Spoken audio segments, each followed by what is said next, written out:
Get my 6. What's up, everybody? Welcome back to the most popular homesteading channel on the entire internet that has absolutely nothing to do with homesteading off the grid. So my beautiful bride Dearly, aka Giggly Girl, is having mega success with this Facebook page, Homesteading Off the Grid, over on Facebook. She's just gotten monetized across multiple forms of they have different ways. She's killing it. She's loving life. And the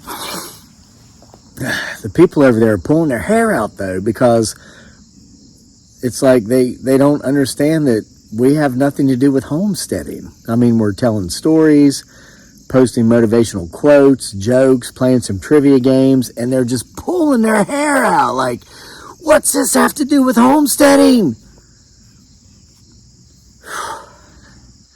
You know, and I do have a big announcement here, but it just amazes me. I'm recording this video on something that fits in my pocket. It's my smartphone. You might be watching me on yours. This is 2023, and we all have this little gadget that fits in our pocket through which we can find out all known information in the history of existence. And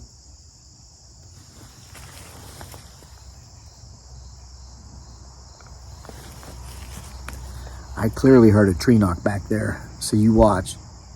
There's another one.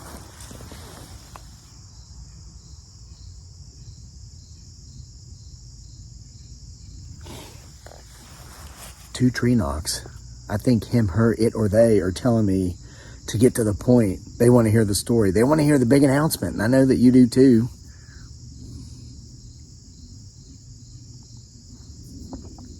Enjoying some sweet tea because it's turning cold in here soon. It's going to be too cold to drink sweet tea. All right, because it's ice. That's like Southern thing for iced tea with sugar in it. So we've got this little device through which we have access to all information known to the history of mankind, and the majority of the people use it to argue with complete strangers, people they'll never meet, getting bent out of shape because a page that says homesteading on it might post some life advice, such as, here's one that she shared I really liked. Something to the effect of, not everybody gets the same version of me. One person might say, I'm a beautiful soul. Another person might say, I'm a cold-hearted asshole. They're both correct. Believe them both, because I act accordingly. And pretty much that says I treat people how they treat me, right? It's a good rule to live by. Yeah, you can treat people the way you want to be treated. That's a great way to start out with. But once they don't reciprocate, treat them the way they treat you. So anyway, that's why, you might have one guy over here that thinks you're just a great guy. He loves seeing you every time he does. But then this guy over here thinks you're a Richard. And, so anyway, it's crazy. They're losing their mind, but we don't care because she's having a lot of success and she's enjoying it. And thank you to all of you here. Heard another tree knock. Keep watching. A lot of activity up here tonight. So anyway, big announcement, great news. True Hauntings Volume 4 is now available in print and Kindle from Amazon. I'll put the link in the description box here and below. Not quite sure yet if I'm going to get any print copies that I can send out through our Etsy store to autograph, because we might be traveling soon. We might be away for a while. I don't want to let the cat out of the bag on that just yet. But not going to be here to ship books out for long, I don't think. But they are available on Amazon, print and Kindle.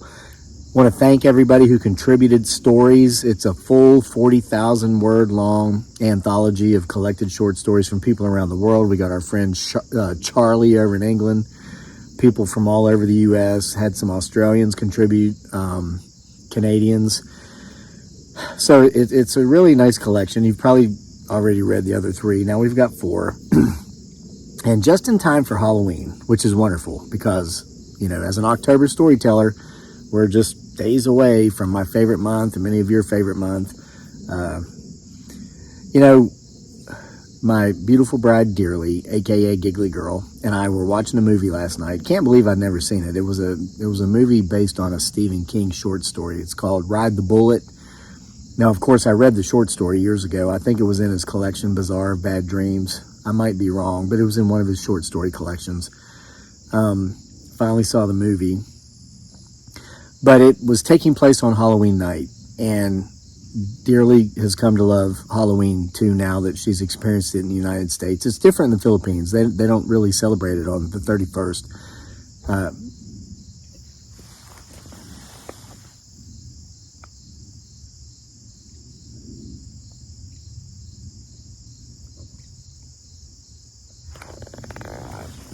We've heard more tree knocks out here this evening than we've heard all summer.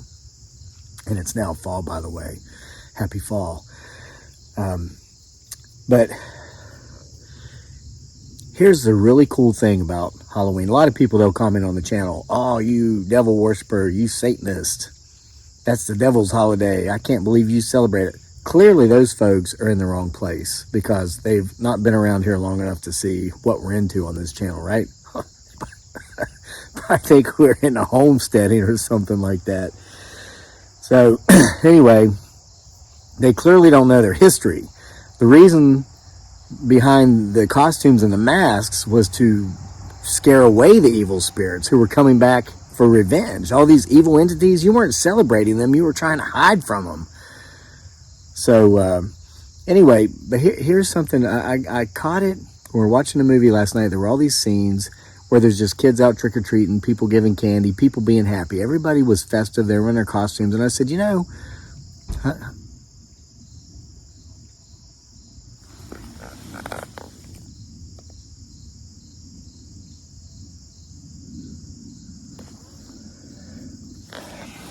I am going to kind of tell you one of the stories from Volume 4 tonight. I'm not reading it because I've been reading and writing and editing and stuff all day, and I want to give my eyes a break, so I'm going to kind of paraphrase it. But I think him, her, it, or they are excited to hear it because they keep knocking on these trees. What is that, 4 or 5 tree knocks now since we started recording? So anyway, here's my point about the Halloween thing. One of the reasons I love it, and then I'll get on to the story. It's like, it's a night of festivity in which everyone can participate.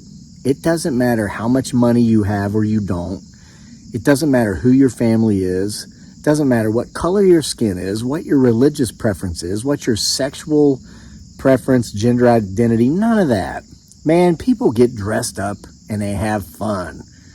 Little kids step up on porches and they say trick or treat, and grown-ups give them candy. You go to parties. It's like one big worldwide party, or at least in the countries where it's celebrated. I mean, we go down to the University of Virginia every year. We go behind the rotunda. They have these these college dorm rooms. So they encircle a place called the Lawn. And there are thousands upon thousands of people back there trick-or-treating. We get pillowcases full of candy in like an hour or two.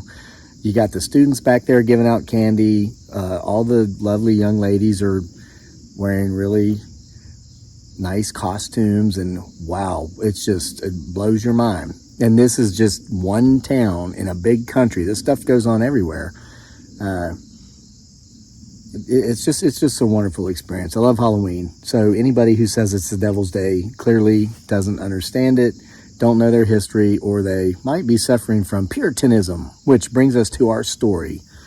So we had a retired gentleman in his mid-70s, submit a story at the last minute. I mean, we had already started to send the finalized manuscript off to Amazon to upload for print when we got this email. And I was like, stop the presses. This story's going in. And it ends up being the last story in the book. Basically, he and his wife, they're both still alive. I know where they live, but he asked to be kept anonymous because there are some pretty powerful people where he lives, and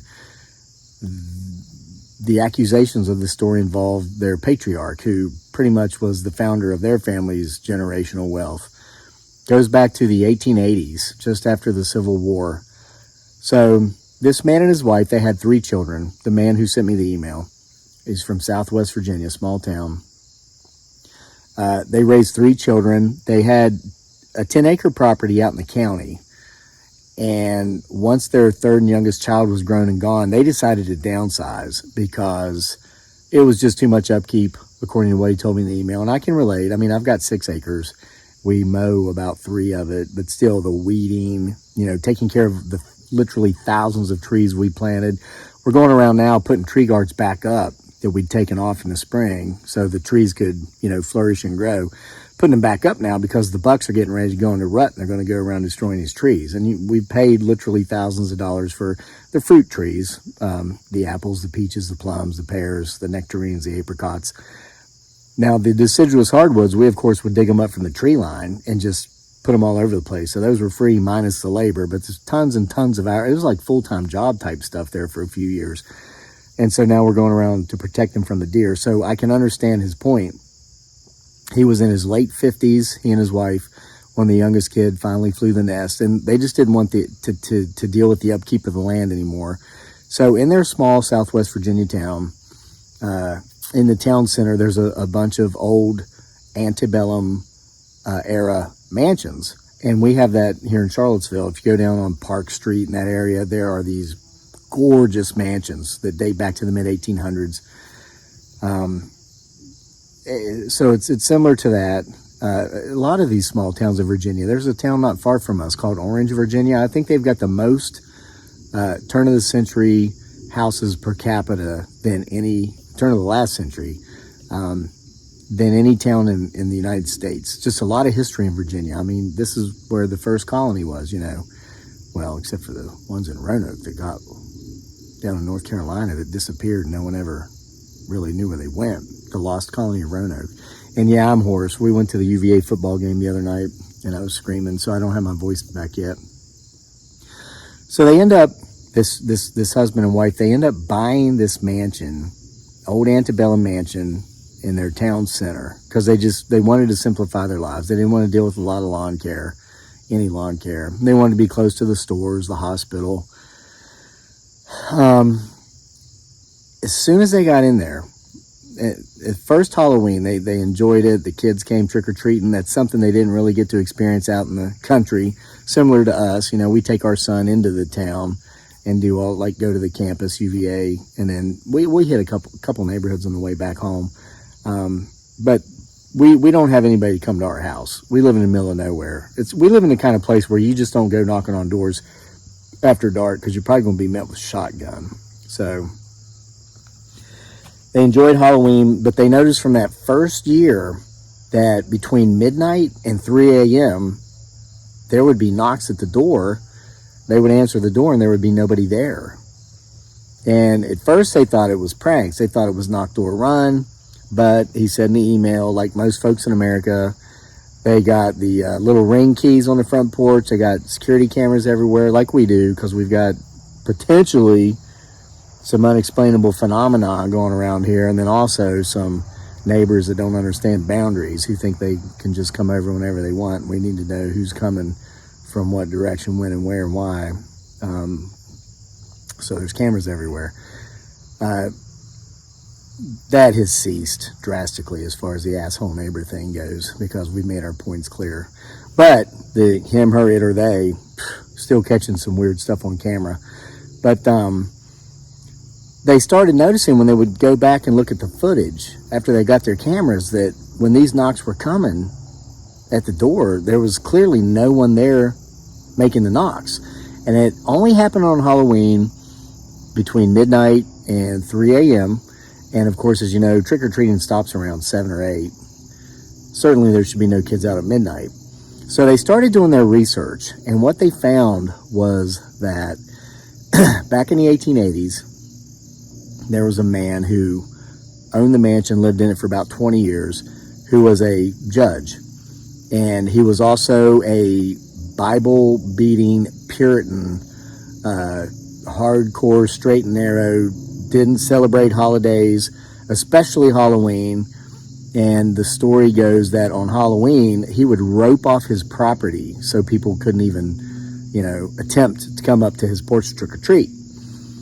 However, part of the story that they garnered by doing their research was that there was always that group of kids who would dare each other to go knock on the judge's door on Halloween. And of course, they'd play knock, door, run. Knock, knock. They'd take off running before he could answer the door. Well, during that string of 20 years, that period of 20 years when the judge lived on at that mansion, about half a dozen children in that small community went missing of all nights on Halloween night. They were never found.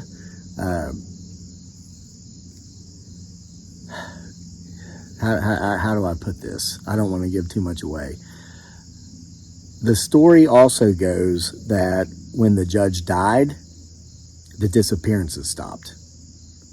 So the prevalent belief is that the judge was the number one suspect for these missing children. It wasn't talked about because he was a powerful individual, and it's not talked about now. And they told me in the email, and he was right because I did Google it. He said, you can Google this. You won't find anything about this on the internet. You'll only hear about it in our community because to this day, the judge was never married, but he was said to have had several bastard children, and his name is still carried in the area. And conveniently, the people that carry his name are very wealthy, very powerful people. So more than likely, you do the math.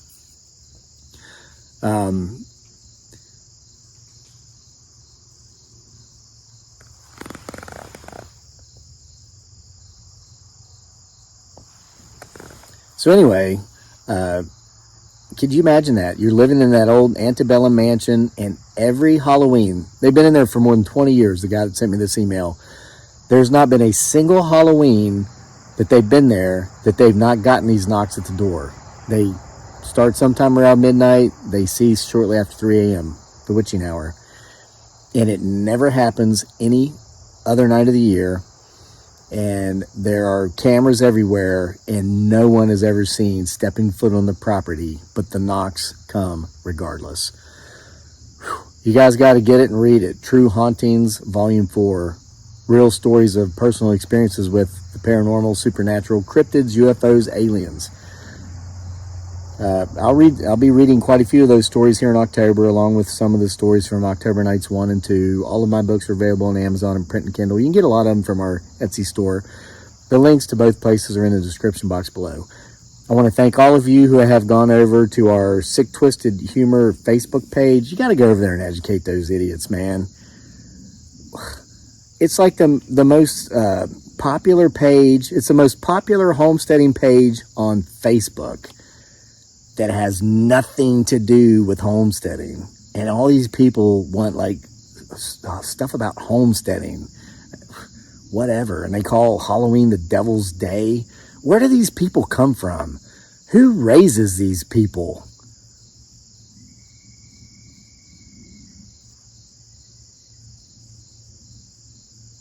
See you for more next time.